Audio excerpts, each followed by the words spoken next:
Welcome into the DNVR Avalanche Podcast. That's Eric, that's AJ, I'm Rudo. We are answering some listener questions today, so it should be a fun show. We might get into some interesting topics. We might get into, I don't know. Some uninteresting topics. I mean... That's all y'all's fault. Yeah, that's on y'all for asking boring questions at that point. If that's what happens, I don't know what to tell you. I'm sorry. I don't know. It should be interesting. I was expecting more questions about the season, given how close we were. Yeah, we didn't get that many. Usually mailbags have that cadence to them, that kind of rhythm where it's like at the start of the summer, it's all free agency and draft and trades and all that. And then through the summer, it's just like predict a year into the future. And then after that, it's the start of the season. And then we talk about the deadline for 4 straight months. Yep. that is Love the deadline. That's what everyone wants to know. It's always who's the next trade, who's the next. You think teams start talking about deadlines early? We start talking about the deadline like the 3rd week of the season. Oh yeah, I think the deadline's like every day for those guys. You know what I mean? Like you're just trying to get, and sometimes it takes that long. You know, people think it's like Xbox, right? You just click on it and then you make a trade, and it's like, oh, it's done. Yeah, it the takes bar months. filled up. Yeah. It's a great deal. It takes time. It takes time. I do want to start with this question that has kind of been the topic of the last month or so in the offseason. Nikolai Kovolanko. Obviously, Igor Larionov saying he thinks Kovolanko should be a top 6 player in Denver. A lot of chatter about a strong start for him in the KHL. What is a realistic expectation for Kovolanko this year when he comes over in March, April, whenever it is? I mean, I just think after an entire KHL season, KHL season starts a lot earlier than the AHL season, so he will be playing competitive hockey for a while. For a long time by the time he gets here. I just think, I'm not saying he can't be a top 6 guy. I'm saying it's after the deadline. It's after an entire season. They'll know what they have in Ryan Johansson, Ross Colton, and Jonathan Drouin. Like, I just don't see where that's the right fit. If he gets here and plays his way into it, kind of the way Arturi Lehkonen did, great. Like, that's a great thing for you. You love that.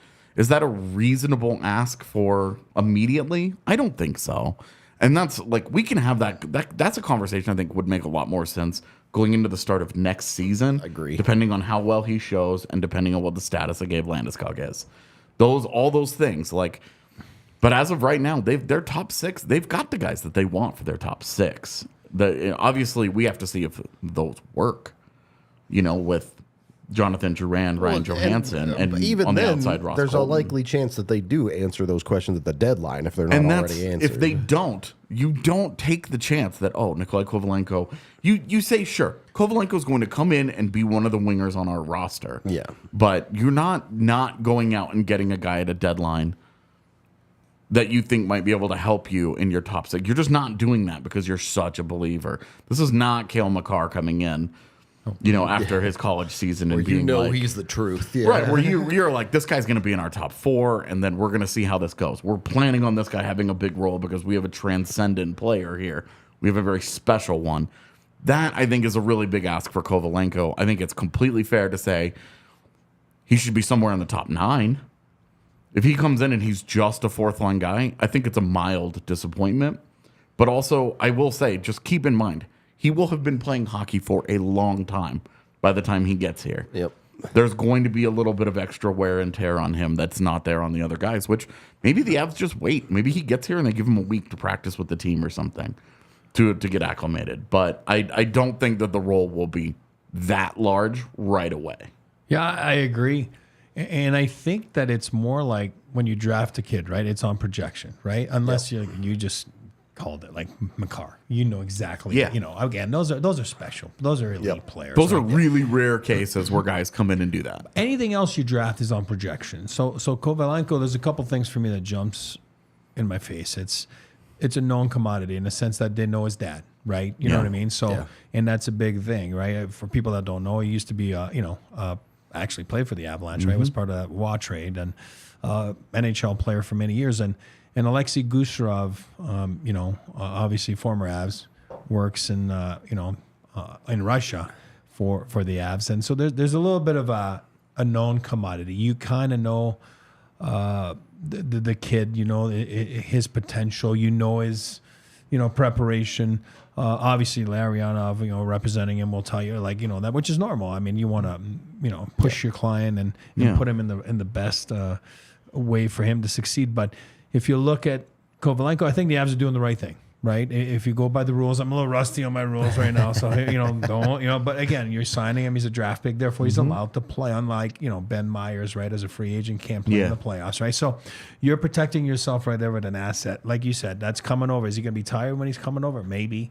But I always say, until you play in the NHL, you don't know what you have. Yeah. And go back to Vegas. Their inaugural season, that's all they talked about. They signed Shipachyov, whatever his name is. Oh, yeah, Vadim Shipachyov. He was remember that? He's the Sidney Crosby of Russia. Oh, and he's going to be so good, and he lasted 3 weeks.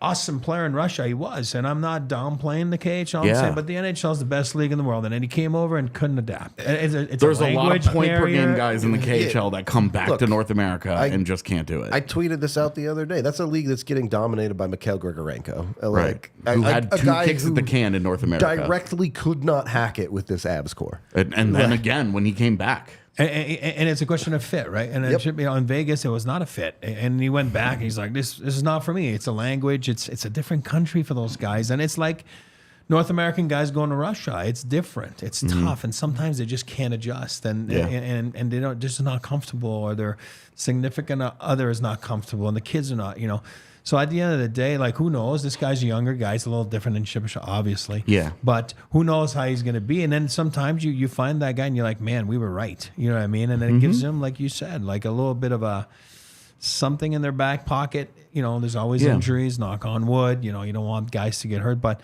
that gives them something to look at, definitely. And obviously, it sounds like that's the path that they're going to be taking, right? Is to come, they're taking all the steps, whether it's the team or the player or the agent, So it'll be interesting to see. It'll be fun to watch. And the brilliance of what they did was that, and the solution that they came up with was signing him when they did. Yep. Because had they waited for everything now, had they waited for him to end of the season to sign him, he would have had his birthday, and then he would have signed, and he would have been on a 1-year ELC. Yep. And the ELC would have started the day he signed, and it would have burned a week at later. the end of the season, and they would have no real feel for it, and they would be in that situation that you get into sometimes with some of those late season guys where, you don't have a lot, and then you have to turn around and give him a new contract, and maybe he wants a little bit of whatever. And when they signed him, because he was still the age he was, he got the 2-year ELC, which will start this year when he comes across. It will burn, and will have that year left. Exactly. Yeah. They will have him under contract next season at a fixed cost that they know what that number is exactly going into the offseason, where they can plan for him. Yep. So I would say all the hype, especially with Evan tweeting about him every day, all the hype about Kovolanko is earned. He has done nothing but get better in Russia. He is a bull in a china shop. He's not very big, but he's really smart, and he's real tough. That's the one reason I would say, hey, he might be beat up a little bit when he gets here. His style of play very much is that physical run into stuff until it breaks style. Yeah, he's a tough kid, and I think this is all a long-winded way just to say we don't know. Yeah, but. I always want to pump the brakes on those expectations for guys to come in and just, if he comes in and tears it up, that's a huge win for the Avalanche. If he comes in and is just solid, it's still a pretty big win. Yeah, right. That's a really valuable, and especially when you look at last year where the depth let them down so badly in the postseason, giving them, and coming after the deadline, it's almost like having a free deadline acquisition that you're getting. Hey, this guy's going to be healthy. He's going to come across. He's going to join our NHL team. We don't have to pay a pick. We don't have to do anything other than just say, it's not really a problem. Come on in, big dog. It's a good situation for them to be in, and one that they can kind of work around. But yes, it is a I always want to pump the brakes on those expectations. The NHL is the best league in the world for a reason, and to my memory, there isn't a lengthy track record of guys coming from the KHL and jumping into the NHL right away. Same year is very rare. Yeah, because it's normally the off season. You know, that's when KHL free agents can sign a little bit early sometimes, and like that's and then we'll see how it is. At the start of the next year, they've had 5 months off or whatever. Yep. I couldn't come up with a time that I could recall a player coming from the KHL straight into an NHL season, let alone doing it and being like a real impact guy. So I just want to, and I'm going to do this all year. We should pump the brakes on his expectations in Denver right away. The next season, a year from today, we can really start to have that conversation, depending on what we see and what the team looks like, et cetera, et cetera. But for the immediate, I would say we should probably chill. And what I'm optimistic about is the bloodlines, so I think it makes your adaptation a little quicker. He certainly knows what it takes. You know what I mean? He knows what it takes. His dad's right there. He went from Russia to North America and had a lengthy career in the NHL.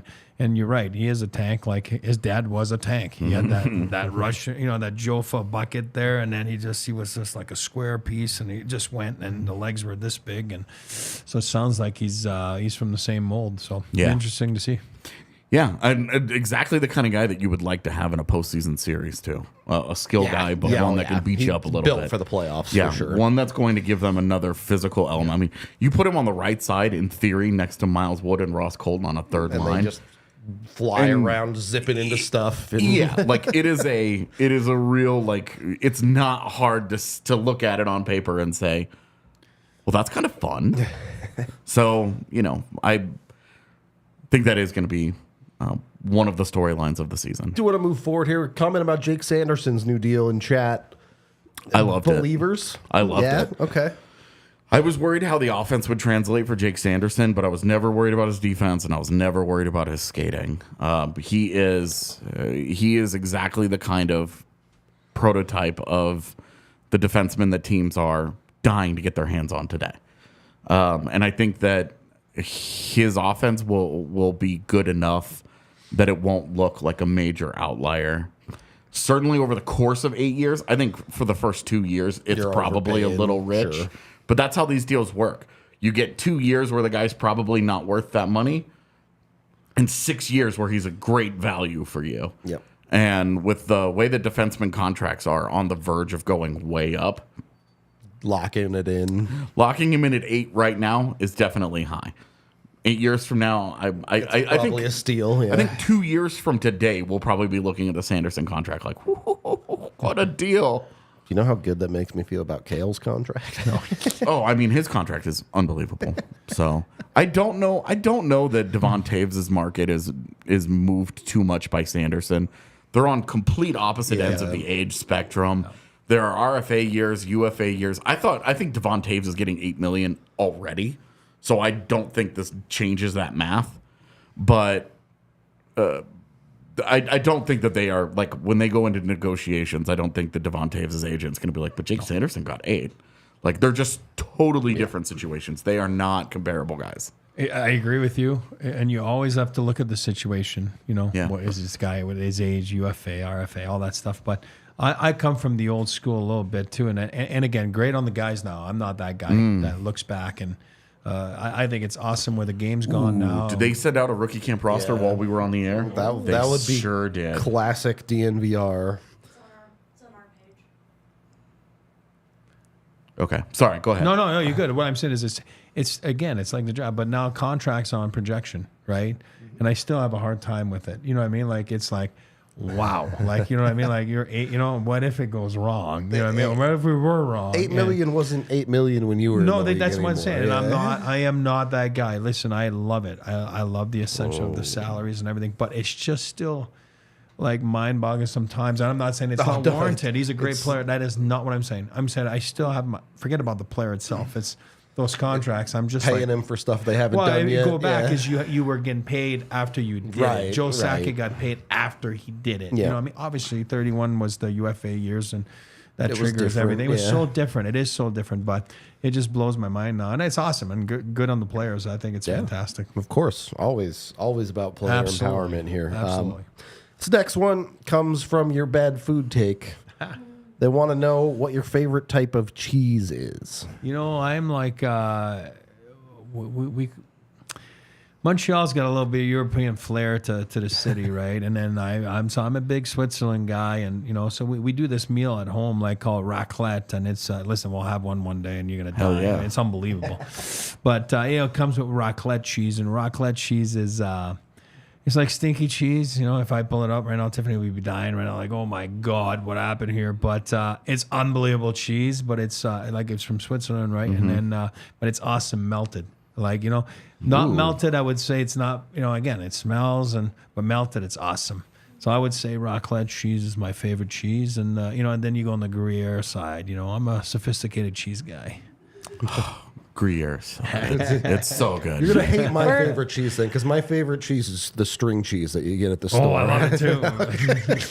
My varieties like this, you know. We always have a bag of string cheese for snacks in our fridge. I love I it. usually We're gonna have to one, find so- a cheese sponsor. Yeah, Yes. we should. Baby Bell? Yeah, Call Yeah. us. we should get Baby Bell. Yeah. That's We'll exactly have a bucket it. right here. Daily. There you go. All right, now so we're this talking. this rookie camp roster, obviously it has Richie on it, as Chat mentioned, but Yep. he was always going to be on Yeah, that he roster. was a lock for that thing. I'm really excited to see Mbaro Jedlika, who was their their sixth sixth. round pick this year. Yep. 7th round pick this year, who did not make their seventh? development camp. Because he was in Czechia Yeah. or Slovak. I forget which one he's from. I'm sorry. Someone will be very mad about this. He's from Slovakia. Okay, Slovakia. So he's going to be there for it. Ivan will be there. Let's Yes. go, Ivan. Yeah, and then a couple of other guys: Jeremy Hansel, Gianni Fairbrother, Sam Molinsky's Molinsky there, yeah. on defense, Trent Miner, and Ivan. Yeah, I was Jigalov surprised to see in net. Zigalov on that list. Yeah, not knowing where he's going to play next year. Yeah. I'm like anytime you get an opportunity, you know, I think it's only good. And then a lot of the college guys, but also Oscar Olausen's going to be there. Yep. It's having two firsts there, I think, is the first time in a bit the Avs have had a couple of guys to show up to the actual camp, or rather tournament. But yes, Andre Pavel and Jason Polin, the college guys that will be there, as well as Sam Molinsky. Yep. And Ryan Sandelin as well. I don't want to make it sound like I'm forgetting him, but he's just an AHL deal, so it's like a little Those other different. dudes are on NHL contracts. Yeah, exactly. So I do think it'll be an interesting look at a lot of those guys against their peers, though, right? there's more guys that I'm excited to see than I was expecting. So Oscar Olausen is a really interesting name You would because it's like, love to see him dominate this well, he thing. needs Yeah. he really there's no excuses there. He needs to have a good year, like a really good year, if we're going to continue to take him seriously as a prospect. So And that's where you need to, like you said, this is where you need to dominate. yep. Yeah, Because well, that's the setting you need to dominate if you want to be known as a top end prospect. And you know, obviously, it's a little bit easier to play in those rookie tournaments than it is to play in the American League or the NHL. Obviously, so if you want to play in those leagues, you got to pop, and you got to pop big time in those tournaments. I am not learning how to say that super long ass name unless he's really good. He's going to have to force me to learn. But I'm glad somebody's excited about him. That's you. Yeah, exactly. You just call him DLG. GLG. On that note, we are brought to you by Snarf, some of the best sandwiches that you can get in town. This is the reaction everyone has every time we talk about Snarf so Snarfs, much. Is everyone's like, "Oh, it's so good! I can't believe it." Actually, I think they're going to be at the Buffs tailgate tomorrow. If you guys want to try them, I believe they're our football tailgate sponsor this year for Buffs and Broncos. So you got to get down. You got to try them. You can have a real sandwich, like a Cubano or a cold cut combo. You can have things like that. Or you can get a sandwich like me and be a total degenerate and get hot dogs and bacon on your sandwich. I really don't understand what the downside is here. I don't know if that makes you a degenerate. Oh my God, I'm living in a gutter, bro. Those are the options you have at Snarfs. They have fresh ingredients every single day. You got to get down and try them if you haven't had a chance yet. Their bread is unbelievably good too. I could probably just eat their bread with, like, not a sandwich, just the bread. They also have a couple of burger joints in town. If burgers are more your things, you can go check out Snarf's Burgers. Tons of different options, of course. Head over to Snarf's today. You can download their app to get part of their, what are they called? Like bonus points? I don't know. Loyalty points? Sure. Yeah. Let's go with that. When you sign up for their app, you can get $5 off any order of $10 or more. And, of course, you can also get free stuff for things like your birthday and special events with Snarfs. So go get the Snarfs app today. Hit up our tailgates to try their sandwiches. And then become addicted and get them all the time. Because that's what's going to happen. After that, make sure you're eating your Snarfs. Well, if you're not at the tailgate at least, while you're on the couch watching Fubo TV. I watch it every day now. Yeah, I have Fubo on every single day in the house. On one, it's either on the TV or it's on the second monitor up somewhere. Fubo is always on now because I'm just playing. I've got one sport playing. Ooh, yeah. Well, it's been the U.S. Open, I imagine. Well, lately, between baseball, football being back, and that's football the back U.S. now, and true, the that's U.S. true, Open, yeah. I've had it on every day for something. Nice. You can sign up at FuboTV.com/DNVR. There's a link down in the description of the video, or you can use that QR code right there. They have over 140 live channels of sports, shows, movies, and news. You can stream live TV from any device that you own with Fubo. So it's super easy to be watching on your computer, like AJ was saying. You got to run out for a minute, pop it on your phone, you're good to go. One of the best places for Colorado sports. Obviously, you can watch pretty much everything you need through Fubo TV. They also provide 1,000 hours of cloud DVR.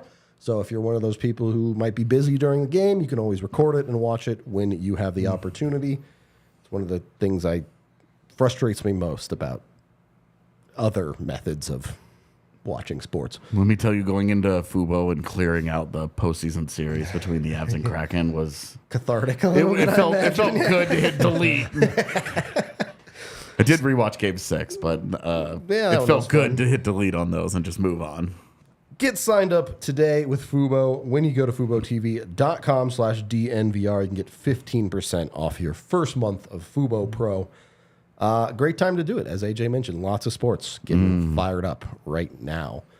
A lot of good movies, too. Oh, yeah. I'm not really a movie guy, but I like movie as background noise, and it's great for that, too. for sure. Scarface. Background noise. That's a lot of background. That's a really specific background noise. Second period of the DNVR Avalanche podcast. Let's get to our title question. Eric, I don't know if you have any that you can tell on the air, but the people want to know the best locker room prank during your career. Wow, I mean, there's a lot. There's a lot. I mean, and there's always one on each team, right? There's always a guy that's known that's nonstop. Sure. Right? You know, Always. I think nowadays you got Fleury around the league. Yeah. That's probably the best prankster, right? There's always the old, like, I don't use a hairdryer. I mean, I don't have a lot of hairdryer, but, you know, I mean, I don't use it. I don't have a lot of hair, but there's always the guy that puts the baby powder in the old hairdryer. There's always one guy that just gets out of the shower, and then, you know, he's trying to, you know, then he gets the shower of the baby powder. That's always fun. You know what I mean? Obviously, the water bottle tricks are good. You know, everybody gets caught on that one, even though you know that someone's, coming, I mean, it's always the same. There's a big thing around the league. It's shoe check, right? At every pregame meal. I don't know if you guys are familiar with that, shoe check. So it's No. usually you're sitting at pregame meal. You all eat together right at the hotel, and there's always that's the perfect place to do it. You're gonna send a younger guy to get an older guy, and you go there with a bucket of ranch, and you put it on their feet. You know what I mean, on their shoes, and just spread it all over, and then without them knowing, and then that's what I mean. It's called the shoe check, and then all of a sudden you go back to your seat, then everybody knocks like at a wedding on the glass, and with the spoon, and then all of a sudden everybody looks at their feet. Sorry, I almost went through the door, but everybody looks at their feet, and they're like, "Oh, you got to be kidding me," and then it's like a veteran that got shoe checked, and then he's like trying to figure out who did it, and then it's kind of crazy because you got to be a little ballsy sometimes to do something to someone. You think if you're a young guy, you got to do this to McKinnon. It's not that easy. You know what I mean? And sometimes it's all set up too. And when the guy's underneath, he knows that the guy's coming, and they're waiting for him with a pitcher of water and just pouring it all over him. The guy's underneath there, or they make you go after the coach. You know what I mean? Or something like that, the assistant coach. So it's a little crazy. Mark Bergevin, the former GM Montreal Canadiens, he was a prankster, known around the league as the craziest guy to do pranks. I mean, and he loved being traded, and he got traded a lot because it was like new audience. You know what I mean? So it was awesome. They don't know the pranks. He's famous. Right. He's famous for on the road. There's always the stick bag there because you're leaving. You got to go to the airport, and the bags are there. And then he would just lay in there naked, and have the guys zip it up, and then they would tell a rookie or a guy to go, oh, can you grab my stick out of the bag? And then the guy would open up and say, hey, Bergeron would be like, hey, what's up, buddy? How you doing? So, those are crazy. But the craziest of it all, I like to answer, is one of my dad's former clients, J.F. Sauvé. He was a player with the Quebec Nordiques. And back then, you got to remember, social media didn't exist, and internet and everything. And it was the biggest lottery ticket draw in the history of Quebec, and the team was on the road, and then they went, they were on the road. They went into his bag and then found his ticket number, and then as they were going to the airport after the game, they went and they took the microphone and said, hey, we talked to someone back home, on the phone, and the winning numbers, we have them. I don't know if you guys have your tickets here, and then. So then here he is, he's taking his ticket, and then they read the winning ticket, and it was something like, $20 million or whatever it is. And he almost had a heart attack. I guess, the guys were like, he was panicking like this, and then he's like, oh my God, I won. And then he went to the front. Michel Bergeron was the coach, and he told him to go F himself. And he's like, he didn't play a lot that night. He's like, I'm buying this team. And then he was going crazy, and then all of a sudden everybody's dying, and everybody realized, oh my God. Then he realized it was not he didn't actually win. and I guess the mood was just absolutely just unbelievable. He just went back down like this, and he had just told his coach to F himself. You know what I mean? It's so for me, that's the all-time greatest one ever. But you got to remember, you spent a lot of time together, and then guys are pranksters, guys are crazy, and there's a lot going on at the hotel too, and with room service orders, and it just doesn't stop. That's what makes it fun. That's a prank that I don't know that you could do as easily today because everybody has they could check it on their phone. They can just check on their phone and all that. You needed back then. You would have needed somebody to oh, hey, we called back home and they did the drawing or whatever. But that's a tough feeling. You go from winning $20 million to what? This was a prank. What? In 3 minutes, the emotions are. I now have to face the consequences of my actions. Oh no. There was a legal TV show in the late '90s, kind of a legal show called Ed, where the fourth episode ever. Yeah. They did that. Oh. And they explored the legal ramifications of it because the guy in the show quits his job and divorces his wife. He goes all in, and he's I hated my life. I've now got money. I don't need to stay in it anymore. And then and then he sued the people who pulled the prank on him. Sure. And it was a really interesting from a legal standpoint what they is there any recourse there? Yeah. It was pretty cool. But knowing that it's very funny that he told his went to exactly. There's teams that there's teams that don't stop. They don't stop. And in my first year in the minors, it was long story short is Joel Quinville was player coach on that team, and Crawford was for names that people remember, but there was a strike at the arena in Newfoundland. So we played, if I remember, I believe it was 71 games on the road because we had no home arena. So it was crazy. On the road. So we were on the road the whole year. And I tell you one thing, one time I came back and I know who did it.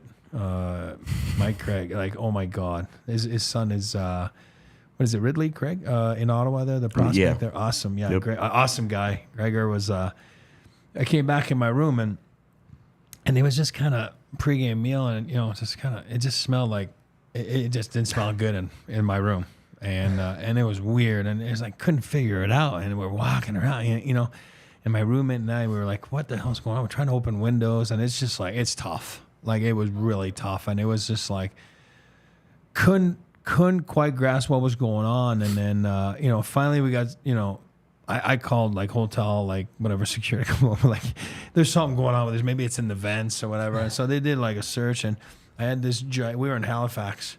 So we had parked ourselves there for a couple weeks, and because again, we didn't have a rink. So they found this big fish, frozen fish like this big underneath my mattress, and they had thawed like over, but it had taken all. It was unbearable. It was unbearable. It's so like messed up. And I know Gregor did it. You know what I mean? He's not listening right now, but I know he did it. So, but it was crazy that year. Those guys were nuts. We came back one time, and I don't remember who it was, but his car at the airport was right there on 4 cement blocks. Tires were gone. Like guys would hire guys to go and take those tires out. Like, that team was nuts. Like we didn't leave each other alone, but it's fun. That's what makes it fun. And I think if you don't cross the line, like, obviously of that stuff, but things like that are fun. It's what makes it like chaotic and fun, So yeah, I got stories. It's nonstop. You'll have to tell us a couple more off air later. Yes. Next question. What is your favorite NHL team that you love to hate, and what team do you secretly root for that isn't the Avs? I'll go first. For me, it's easy. It's, again, it's not cliche. It's the Red Wings. That's just, by being here, it's fitting. It is what it is. It was such an unbelievable experience to be part of that rivalry. It was nuts. And I know it's died down a little bit over the years, obviously. So I'm talking more like back then, but I don't think it goes away. It just doesn't go away. A lot of respect for one another. It's not what I'm saying, but there's a lot of hatred. And I think the one for me secretly rooting for many reasons, Buffalo Sabres. I'm a big Donnie Granato fan. Donnie went through a lot of stuff off the ice over the years, and I just respect the man so much, and I like the fact that I think they did it right. I think they're on the right path, and I think they're going to surprise people this year. I'm a big Devin Levi fan in that, and for me, it's like I just like what they've done. And my dad, before he passed away, had become friends with Alex Tuck, in Vegas. And, there was a lot of admiration for Alex Tuck from him, and he really liked the way he carried himself as a person. I love, the fact that he's in Buffalo. And I think there's good people there, and I think they're going to do well. Tage Thompson's been unbelievable last couple. You could have had this guy for nothing a couple years ago. I don't think that's the case anymore. Nope. I think we all missed the boat on that one, a lot of us. But it's I would say secretly is the Sabres. Like it. AJ, I know you're in the hate the Red Wings camp. God, yeah. Do you have? You can't say the Islanders. Do you have a secret team? I can't say the Islanders. That's not a secret. Yeah, I guess that's true. It's pretty well known. I don't know. I don't know that there's enough room in my heart for a third team. Only so many teams. They're fair like enough. I would actually agree that Buffalo is one of the teams that I'm most excited to watch this year. But I also think that that's like the easiest story to root for, like city that hasn't experienced much success. Really just getting back to the postseason is exciting for them. I think from can they make the next step? Watching to see what New Jersey does next is going to be really interesting. Yeah. Because they've got all the ingredients there. They have everything that you could want except a rock solid answer in net. Yeah. And I'm curious to see if they don't get really good goaltending, if they just get average goaltending through the approach to the deadline. Could they look at something there? Do they try and do something big like a Hellebuck? Because the Jets are going to be trying to figure out what to do there. Yeah. And I think Hellebuck being out there, John Gibson being out there, some of these guys that might be available, it's not often that names like that shake loose at that position. And so I do wonder, is this where Tom Fitzgerald just decides, okay, I've done the gathering of the assets like Rob Blake has the last couple of years, where now I'm going to consolidate some of them and I'm going to get aggressive and start trying to fill holes. The Kings are another team that I would put right next to the Devils. Can they take the next step? The Kings, for sure. Especially because they're spending $2.5 million on their goaltending position this year. With, Cam Talbot and Phoenix Copley. Yeah. that is a gigantic chance that they're taking at that position. You can understand where New Jersey's coming from with Vanacek and Schmid. There's both some of those upside guys there, yeah. Both of those guys have some level of a track record of being pretty good at times. Whereas Talbot is an extremely known quantity. Right. He's very known, but he's 33. He's had injury issues, and he's never been a full-time high-end starter. And Copley before last season had never was a journeyman AHL, barely even a backup. Yeah, like he was a third string guy. That's what he was last year. Yep. When they had Jonathan Quick and Calvin Peterson, that they looked set at that position. Things changed And quick. it all fell apart for them, and it just seems like it almost feels like Rob Blake just like forgot the position and then ran out of money. Like obviously, he didn't, but it's such a chance that they're taking that those are the teams that I guess are my I can't wait to watch them this year to see how these I love when because every team has to take a chance somewhere on their roster. Yeah. You can't make a perfect team. Or you're hoping like Vegas last year, right? Thompson, Hill. I mean, Exactly. you know what I mean? They won. I mean, I get And a different this is lineup, a but- lesser extent because they won the cup. There's no pressure there, but they gave Aiden Hill real money for 2 years. We're about to and find out. We're going to see. Has the Aiden Hill thing just been waiting for a chance to break out because he got an opportunity in San Jose after his short Arizona? It looked like it could be pretty good. Yep. But everybody looks good in Arizona, and then they leave, and are they still any good? Has been an interesting thing over the last 5 to 7 years around the NHL. Yeah. So I would say those are the teams that I'm keeping an eye on as my secret rooting for to watch. Also, I really like watching Edmonton, but not in any way rooting for them. I mean, let's take this question another way. You're kind of listing teams that maybe there are potential to take the next step. Do you think there could be a team that surprises this year by taking that next step forward? Again, I just said Buffalo. I do think Buffalo. I do think that. I hate saying that again. Again, he's not listening. We're not putting pressure on him. But Devin Levi, for me, I do believe he's gonna. He's got to be the guy. He's got to figure out. Yeah. He might go in the American League at the start. He'll figure it out by November, December, and he'll be the guy. And I do believe this guy's got the makeup to be a goaltender of the future in the NHL. I love the way he just approaches the game, the way he plays. I do believe that that's what they need. Obviously, some strong goaltending. That team had been lacking a little bit. No offense to people that were there before, but it's just I think they got to take a step there. And I think once they do, they'll be dangerous. And I do like. I know people talk about Senators. You talk about Sanderson signing. I don't know. I don't think they're there yet. I think in the East, the team to make that leap is Buffalo. Even though it's a different question than the question before, it's the same answer, same team, not the same when answer. a team's missed the playoffs, as long as they have, it would be a surprise for them to get in, right? Yeah, I just think that they're gonna be that team.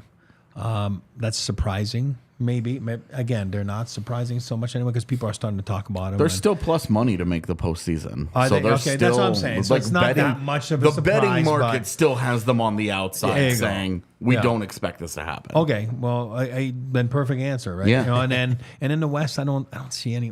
I just don't. It what I mean? feels pretty chalky. Yeah. The only real wild card that I feel like exists out West is how does the coaching change the Flames? Sure. Because that's a team that has a lot of really good NHL players on it. And because if you go and look at their top 9, you're like, this is a good forward core. You look at the defense, this is a good defense.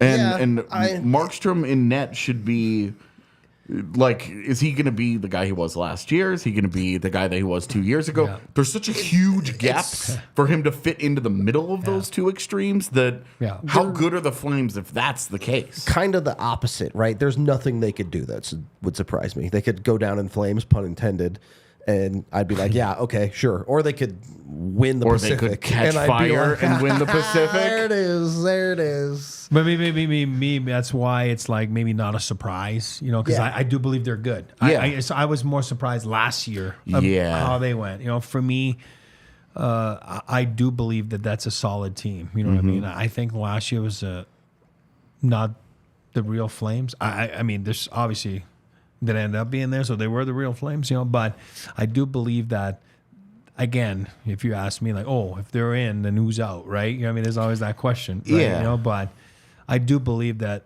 a normalcy that Flames on, if you look at it, is a solid roster. It is. Yeah. On that note, if you guys aren't aware, there's a big fiery ball of flame up in the sky. Called the Sun? Yeah. Nice. And you probably want to have your Shady Rays on if you're going to be looking anywhere near that thing. To protect from the giant Ball of flame. Ball of flame. Indeed. So go get your Shady Rays. Maybe that'll make watching the Flames more palatable this year for you. I don't know. The flame ball protectors. There you go. Perfect. But perfect salesman for Shady Rays right there. You can go to shadyrays.com. Use the code DNVR when you order 2 pairs or more. You'll get 50% off your order. They have dozens of different styles and shapes of sunglasses, something for everyone, and you can give them a try. First 30 days, if you don't like them, you break them or you lose them, they'll replace them entirely for free for you. So you got nothing to lose. They've been rated 5 stars by over 250,000 people. Go check them out today. ShadyRays.com with the DNVR code, or check out their brick and mortar in the Park Meadows Mall. And then when you are out on the road and someone isn't wearing their Shady Rays, so they crash into you, make sure you get Bacchus and Shanker. Go to coloradolaw.net or call 222-2222 today. If you have been injured in a situation that's not your fault, car accident, if you were injured at work, if this winter you slip on the ice and someone didn't ice their driveways correctly or something, any of those situations. Hell yeah, go after your neighbors. Yeah, take them down. Take the neighbors down. Let's get litigious. They are very, very good at getting you the money you deserve. They've won over $1 billion for their clients over the last 25 years over at Bacchus and Shanker. When you give them a call at that 2 number, they'll give you a free consultation. If they think you have a case, they will take it on for nothing up front. You do not pay these guys until you win your case. So you really have nothing to lose here. Go give them a call. Visit coloradolaw.net. Get what you deserve with Bacchus and Shanker. Third period of the DNVR Avalanche podcast. So much sugar. It's a lot of sugar. It really is. So much sugar. All right. Moving away from hockey for a second. Favorite cereals? As in the breakfast food. I will go long stretches without eating cereal. And then I will rotate between Reese's Puffs, Life cereal, and Cinnamon Toast Crunch. So I'm still very much a child when it comes to my cereal tastes. I don't eat a lot of cereal. I would say O's is mine. Okay. OHS, I like those. My kids are, I would say they're Frosted Flakes and Fruit Loops. You know what I mean? That would be what's in the house, Do you eat breakfast often then? I would say I used to, not anymore. I'm trying to do that fasting thing. Breakfast skipper. Got breakfast skipper right now, But yeah, I'd say O's are probably my favorite. But in the household right now, it's Frosted Flakes and Fruit Loops. That's not true. We have a Fairlife chocolate milk once in a while for breakfast, true. right? With Yeah, you're extra right. protein. You're right. Yeah, chocolate I like milk those. for breakfast. I like those. I like those protein shakes. Fair enough. Yeah, I don't like to eat breakfast as much as I prefer to drink it. Well. It's because I just don't. I'm usually not very hungry when I get up. For the first 3 or 4 hours, I rarely eat a substantial. I'll that's when I get a cheese stick to go, But favorite cereal, probably Corn Pops. I always really love those, and Cinnamon Toast Crunch, just because. Let's go. So good. It's so good. It's so weird. I saw a thing for O's last night and forgot they had existed. Yeah. And I was like, man, I forgot how much I loved those. So They're not everywhere though. No, they're not. everywhere. It Like was- Target has them, and then I just can't find them at my regular stuff. So Yeah. you stock up. And I eat breakfast at noon most days. I can't even tell you the last time I actually had cereal though. It's been so I never eat it. I never eat it anymore. Which sucks because I always really liked it. I was like, oh my God, there's so many good cereals, but I don't anymore. Semi-hockey question, I guess. You guys are in the arena a lot more than I am. One thing you would like to see added to Ball Arena? A practice facility. Yeah. I feel like that's a cop-out, but all right, I'll allow it. Seriously though. No, I know, Because I know. I would also, I guess from our perspective, I would also say, could we bring back the other press box? Because jamming us all into that Run one out of side room real is quick. Yeah. very frustrating, so that they can have a president's suite or whatever they call it, that is largely empty. That frustrates the hell out of me because they were like, oh, we're doing renovations. We're going to make it so much nicer. And then they were like, by the way, no, it's never coming back. So selfishly, from a media perspective, just more media, like more room to sit. Because during the playoffs, anybody that's covered a playoff game will tell you they carve out a good chunk. Yeah. Like the section right next to the press box, they carve out seats and just put tables there. Yeah. And it's awkward and it's uncomfortable. Nobody likes it. Not even during the playoffs. When Montreal comes to visit, they bring so much traveling media, both French and English speaking, that they have to use part of the regular seating in the press box for the radio crew, for the French radio crew to set up in the press box. Just people just typing away right next to them while they're calling the game. And so I would say Ball Arena, like that, it has to be one of the worst press boxes in the league. It's rough. For an arena that they have invested so much money into upgrading over the last decade, starting with the mega jumbotron, yeah. And then all the new locker rooms and all the stuff they've done for the Nuggets and Avs. There's been so many upgrades. Can we please get a little bit of love? A little bit of love. Stable Wi-Fi was an enormous jump. But a little bit of love there. Yeah, it's a tough press box. I agree. And I think for me, because I totally agree with that when it comes down to Ball Arena. But when it comes down to maybe any stadium in the world, somebody's got to figure out the bathrooms. I mean, it's crazy, dude. Between periods, for fans and stuff. I walked the concourse, and I'm wow, how do people do this? This is an absolute mayhem. It's a horror show. I don't know how you can fix that, but if somebody comes up with, again, we didn't know what internet was back then. Maybe somebody figures out a way to, do bathrooms in every stadium in the States or worldwide. The lines aren't wrapping around the whole building. Oh my God, it's absolutely crazy. I don't know how you fix that, but it's a big problem. I like it. I like that answer. I talked about this one a little bit with Megan last week, I think, but you two, any thoughts on the PWHL and the future of the Women's League? I hope it goes great. I don't know a whole lot about it because it's been, with them having separate leagues for so long, it was a really big barrier for entry. Well, if you think that's a cop-out, I'm sorry, but it's just true. It was really hard for me to try and follow one while there was another going on and not knowing where the best player is going to be and what's happening here. I guess on one hand, I'm glad to know that there's a centralized place for my rooting interest to go. Yep. On another hand, I'm pissed that the Connecticut Whale no longer exists. Yep. And it sounds like they did a lot of those players dirty with the way that they voided contracts that they had signed. Now, in a lot of play, and then they gave preference to one group of players over the other. I think there were a lot of issues with that. Yeah.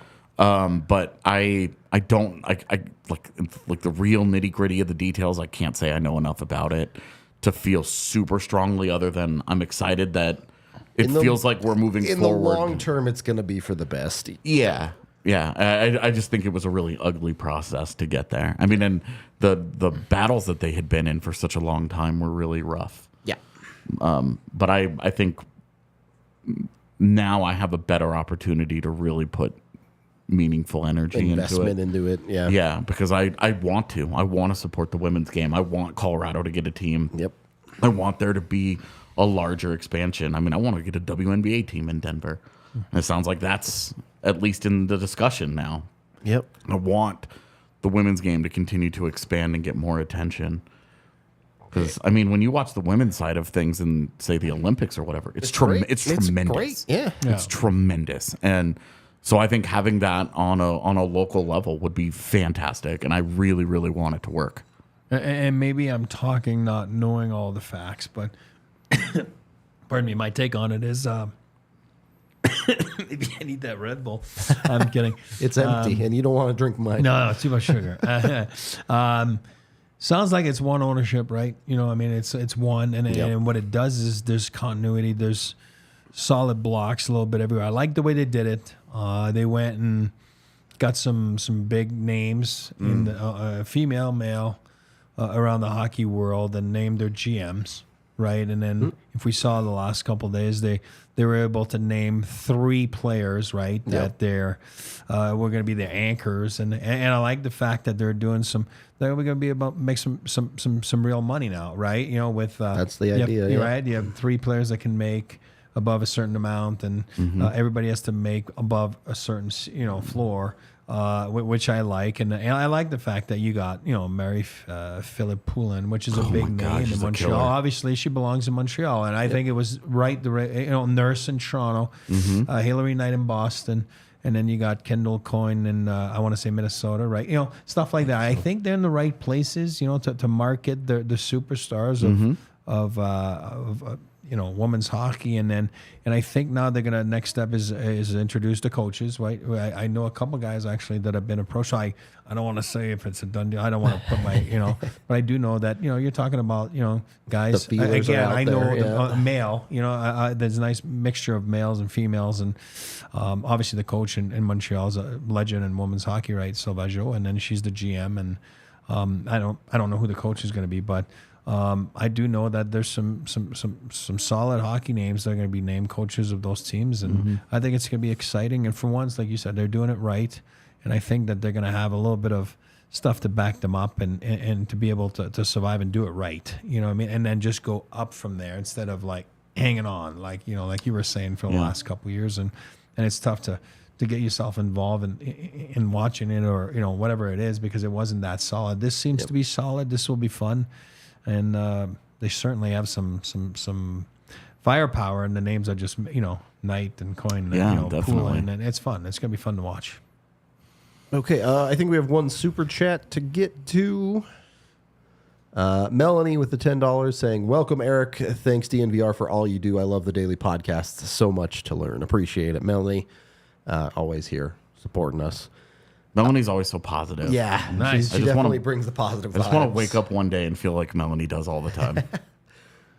Chat, if you have any final questions for us here, get them in right now, as we are brought to you by Breckenridge Brewery, the official beer of DNVR. You can get your Breck Brew down here at the bar, 8 different kinds on tap, or at your local liquor store anywhere in the United States. You don't have to be local to be drinking Breck Brew. Use the Breck Beer Locator online to find it near you. Football is back, so why not get yourself a Broncos country, right? Now is the time to jump on that train, at least until week 4 when all hope is lost and they're 0-3 or something. But, Yeah, I mean, tweeted you yesterday. Like, by the time the puck drops on Avs season, the football might be over. Broncos season might be done. I mean, I think it's permanently buff season while Prime is true, here. Yeah. But Broncos season may be a thing that we don't care much about by mid-October if it goes a certain way. And then we're also brought to you by FOCO. If you want some Broncos bobbleheads, if you want some Avalanche merch, they have licensed apparel for pretty much every major sports team in the country. You can go to FOCO.com, use code DNVR to get 10% off your order, whatever it is it might be. Of course, they have nuggets as well. They've got you covered. They've got a bunch of cool stuff. I mentioned the bobbleheads. They'll have stuff like pins and Crocs and all sorts of interesting doodads and knickknacks on there. Or, you can just get shirts and jerseys and things like that. So go jump on that. Also, be sure to check out thednvr.com. Consider becoming a diehard and supporting us as we start to ramp up for this Avalanche season. We got a lot of cool stuff planned for the next couple weeks. I can tell you that much for sure. It's been a little sleepy on the site for us for a little while, but that will change. We're about to turn it up. Big hurry, yeah. You can check that out. With your annual membership, you also get a shirt. Free shirt included with your membership, which is literally that's half the price of your membership covered by the shirt. So looking forward to making a few more of those this year. Yeah, we have a couple ideas in the bag for shirts this year. We'll have to get Eric some too, but yes. Speaking of the website, definitely got to check out Megan's article. Megan just dropped a piece interviewing Eric. So if you want to learn more about our new co-host, go check that out. Again, thednvr.com. Take a look, have a read, enjoy the content. All right. I refuse to answer the deadline plans of the future. You can't make me. I have a question. Specifically for Eric. Yeah. If you had Chris McFarland's job, Yep. what would you do with Devon Toews? Boy. I know I'm putting you on the spot. No. I like it. I mean, I think that your window to win is so small. I mean, when I say small, obviously the Avs is a little bit bigger because of their core guys being locked in, right? And then being younger, right? They're not older guys. It's not like, they're in their 30s. You're talking about Nate and Kale and those guys, Mikko. I think you just go for it. And that, for me, Devontae's is something that's going to work itself out, or he's just they're going to win the Stanley Cup and he'll price himself out and you have to move on from him. Because for me, there's no sense to try to get something and then, obviously your team now is, because he is a valuable player, and then all of a sudden, whatever you're going to get, it's not going to be it's going to be youth or probably something like that, right? I mean, obviously, unless you make a hockey trade, right? Because you need a forward, but then all of a sudden I wouldn't do that. That's what I'm saying. So I wouldn't touch it. I think. So you just let it ride. You let it ride. Let the You chips hope fall for the where they best, will. and who knows? And things can change, and as you know, and then the next year, you either made a decision and you got rid of somebody else. You know what I mean? At that type of money, whoever that might be. It could be a forward too. It's not just a D, and then. And then you hope for the best. I mean, it's a stupid answer, hope for the best. But what I'm trying to say is they're in the window to win. Yeah. And you just go, that's what I mean by hope for the best. You hope you go win. If he says he wants 8 figures, do you do it or do you let him walk? I mean, that, again, that's, he's going to be, guys watch on the press box. And this guy's going to he's going to get the money. I mean, he is going to get it. Yep. And he deserves it because he's won. He can play with a high-end partner like Makar. He can play on his own, right, that we've seen. So he's going to get the money. Whether he gets it from the Avs or he gets it somewhere else, he's getting it. So you'd be comfortable just letting it ride for the year, and then if he walks, and that's just life? That's me. Okay. And I come from that background. Would to to drill down deeper into this a little bit, since we have a few minutes, would you say Josh Manson has a tough year? Yeah. He's had 2 years in Colorado. It hasn't gone very well. Yeah. Would you try and free up space by trying to move him or buy him out? Would you do different things to try to keep Toews first, or would you just say, you know what, at the end of the day, it's just too expensive. I don't want to risk not being able to sign Bowen Byram in 2 years. In a year. No, I think you try to keep him. I do believe I'm a big Toews fan. I mean, it's one of the greatest trades in the last 10 years for me. You know what I mean? Like that. Yeah. Whatever was it? 2 seconds. 2 seconds. That's it. I mean, that's robbery. That's a great job by, Joe C-Mac and the guys back then. And I think you try to keep them. That's what I mean when I say hope for the best. Is you're trying to keep them, whatever the chips fall or injuries, or is it Manson, like you said, because of injury? I mean, again, it's been injuries too, and obviously it's a stomach thing, right, or whatever it is that with Josh. And and I'm not saying he's they're getting rid of Josh Manson. That's not what I'm saying, but things change, right? Things one play can create injuries, and next thing you know, then your path is a little different with Toews. But I think you go in there knowing that, first of all, to your team. It's tough to say.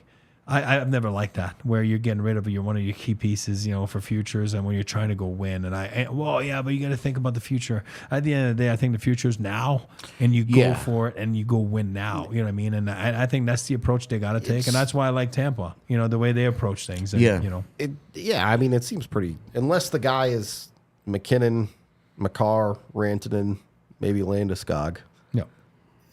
You're taking Toews over whoever that other guy you might be moving out is, right? Yeah, well, and I think the other wild card in this is, what does Bowen Byram do this year? Because if Bowen Byram has the kind of year that we think he's capable of, pops off for 50 points or something, right, all of a sudden it's a whole lot easier. Does it make it easier to move on from Toews, or does it almost say, this is the true strength of our team? We also happen to have some great forwards. Lock in the god-tier defense. We have Toews, we have Makar, we have Byram popping off now, and then we have a really solid, reliable guy in Gerard, and we can figure out the rest from there. We've got Sean Barron's coming.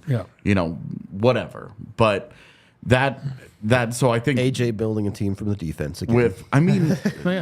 I'm sorry, but what did they win with the Stanley Cup with? I'm not saying you're wrong. That's true. I'm not saying you're wrong. Like their defense, you saw the proof of concept in that Cup final. No Sam Girard, but Bowen Byram was so good in the Cup final that you could see where that three-headed monster on defense kind of became too much for Tampa Bay because they couldn't. And Josh Manson was a very good complementary piece. Jack Johnson and Eric Johnson were both solid. They were they were guys that fit, that did their jobs, played their roles. But at the top of that defense, there were three guys that were doing the heavy lifting that were your impact guys, your really high impact guys. And those are the three that you say, we're going to pay them, we're going to keep them, we're going to worry about the rest. Like, even if that means you have to move Sam Girard at the end of the year. Because I think that's a conversation where I don't think it's not a palatable thing to move Sam Girard at the end of this season and find a similar forward contract and just say, we're going to swap, we're going to do a 1-for-1. We're not moving Sam Girard for futures. We're going to move Sam Girard for, to solve this hole in our maybe a forward little core bit of a cheaper forward so that we save some money, but we don't just open up a hole in our roster that we then need to pay to fill elsewhere. It's not different than back then. When I go back then, Sakic, Forsberg, Waugh. Then you had Blake, and then Foote became that Toews guy in my book. I'm talking about as far as value. I'm not comparing the players. I'm talking about as far as value to their team, to that team. And everybody else that came close that was making the money, they were gone. Not because they were bad people. At the end of the day, they didn't fit into that thing. And I think it's the same thing here now with, McKinnon, and obviously Gabe is part of that conversation, and Rantanen and Makar. And now, who's your other guy? Is it Toews?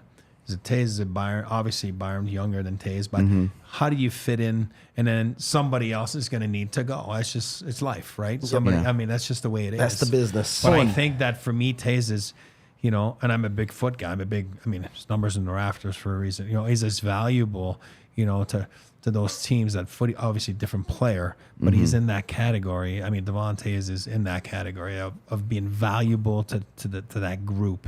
I think it's a tough one to just say, like, oh, yeah, we're going to move on, for me. Yeah, well, and I also think, obviously Devon Toews has benefited from playing next to Cale Makar. But you also look at Devon Toews away from Cale Makar in Colorado, and he's been exceptional. And that's where I think that some of Devon Toews' value gets underappreciated ever so slightly because you have the top one defenseman in the NHL that having the ninth best defenseman in the NHL gets buried a little bit. It starts to, it feels like Makar is the real guy here, and you're like, totally, but you have the number one defensive pairing in the league. I mean, you have the best number one pairing in the league. There isn't, for my money, there is not another pairing around the NHL. I think there are better defenses in the league. I really love Carolina's defense, for example. Minnesota puts together a great defense every single year since their inception, but you have the top pairing. Your best players, the strength of your roster remains your best players are just the best players the sport has to offer. So I think moving on from that is if you have to make that financial decision, sure. Yep. Like, we understand where it is. If it's $10 million a year and he wants a 7-year deal, you probably can't do that for a guy that's 30 years old, and you just say, you know what, go let Buffalo pay you or whatever, right? Like whatever it's going to be, and then you do lean on Bowen Byram, but that's where I think it's such an interesting subplot to the entire year is that this Toews conversation lurks under the surface of everything. Look, we put Toews in the top 15 Avs of all time. Yeah, we did. Every dude on that list, except for maybe Duchesne, that got traded or left, we're sitting here going, damn, I wish the Avs could have held on to that guy for a little bit longer. Yeah. So don't make that mistake with Toews. Yeah. Well, but it's all about circumstances, too. You know what I mean? In my book, there's two parts to it. Cale, nicest guy in hockey, we know that. But the way he talks about Toews it tells you a lot of what he thinks of that player. And then to his circumstances, meaning Bowen Byram is younger than Toews.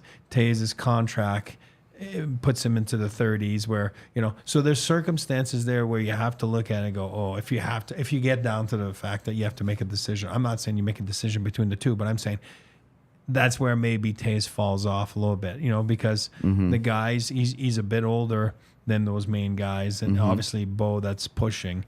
So I think that if you look back and sometimes you make decisions because that's what you got to do. And again, that's another day again for another podcast. But I'm a big Drury fan, and it's probably one of the trades that people don't like and understand. But if I can help out with that one, and I'm not saying it's It's not a mistake. My dad was a big Chris Drury fan. At the end of the day, it was him or Milan Hajduk.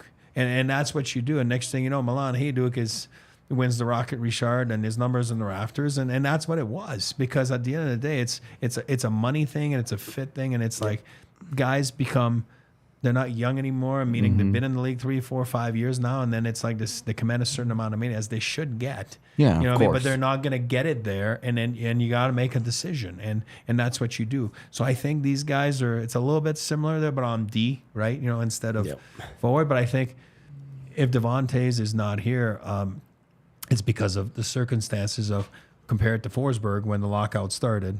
Yeah, he's the one that his contract was over. Yeah, the other guys, it's not because. My dad loved Peter Forsberg. You know what I mean? And that's money, right. It's just the other guys were there and the contracts were done. His contract was done, and footy is the same thing. And then he went to Columbus, and that's what it was. It's not. It becomes not a personal thing. It's a financial decision, right? Yeah. And I think Devontae's is going to be. That's what's going to dictate if he's an Avalanche or not. I think you're right. Talking about the Sanderson deal. Yep. You look at that and you say, I don't think it affects Devontae's. Yep. No, but it has a big effect on Bowen Byram. Because if Bowen Byram has the kind of year that we think he's capable of, he's eligible for a new deal next summer. If he puts up 50 points, Sanderson's contract is the floor. And that's the deal that you try to get him on moving forward. And if you get Bowen Byram on an 8x8, just in this world, you get him on an 8x8, you also know that it's coming in the future. It's still a couple years away, but you're going to have Cale Makar making $12, $13 million on his next contract. Yep. Can you do that with Devon Toews making 9 or 10? Can you spend $25 million on 3 players? It's funny because some teams are not afraid to give the 8 year contract. Where some other teams they push for the bridge deal because the Avs have given out a lot of 8-year deals. It's something you do, and it is what it is. And then you get pissed off if you look at different teams because you're like, oh my god, they don't like me, they don't love me, my team doesn't like me. They only give me a bridge deal. It creates a little bit of dissension around the league. But it's funny because some teams push for it and some teams don't. They'd rather be on their their bridge deal and go from there. Well, and I think the Avs would have loved a long-term deal with Byram this summer, but knowing wasn't that in the cards, they would have had to give a Sanderson-like deal. Okay, great. They give that deal out. That's the deal that Byram is on. You feel wonderful about it over the 8 years. Yeah. Great. Let's take $5 million worth of players off of the current roster. Yep. And you are now way less competitive because you made that decision. Knowing that Byram is still going to be an RFA at the end of it. It's such and how all of this works in with Devon Toews, I think, is such a fascinating. Yeah. Because Colorado owes big raises to Cale Makar and Mikko Rantanen over in the future. 3 years. So when you say, years, well, the cap is going to go up a bunch, sure. So are those guys' salaries. Yep. They're going to get paid. Like the Avs are going to end up with between Mikko, Makar, and McKinnon. They should end up with 3 of the top 10 salaried players in the NHL. 3 dudes making 8 figures at minimum. And they should all be on 8-year deals. There should be none of the 6-year nonsense. Yeah. Again, those guys all need to be on you are forever Avs at this point. Yeah. Agreed. Kind of deals. If they're going to give Val Nichushkin an 8-year deal, you have to give Cale Makar an 8-year deal. I'd be willing to bet the Avs would try and give that guy a 10-year deal if they were allowed. 15. They're not even. They're like, no, we're good. We want him forever. We don't want to ever have to talk about this again. The Rick DiPietro deal. Yeah, exactly. More like the Duncan Keith deal. Let's go with that one. Turned out a little better. We do have to get out of here for the day. We appreciate everyone hanging out with us. Hope it was a fun week. I think we did some pretty fun shows this week, but we will be off Monday for sure. An abbreviated or a different schedule next week because the things rookie are happening. tournament is coming that weekend. I'm pretty sure we'll be off Tuesday as well, but not 100%. We're definitely off Monday. Yeah. So we will see you when we see you, I guess. But we appreciate all of y'all hanging out. Again, keep it posted next weekend. There should be a lot of stuff coming your way. We hope to see you soon, and we'll talk to you later.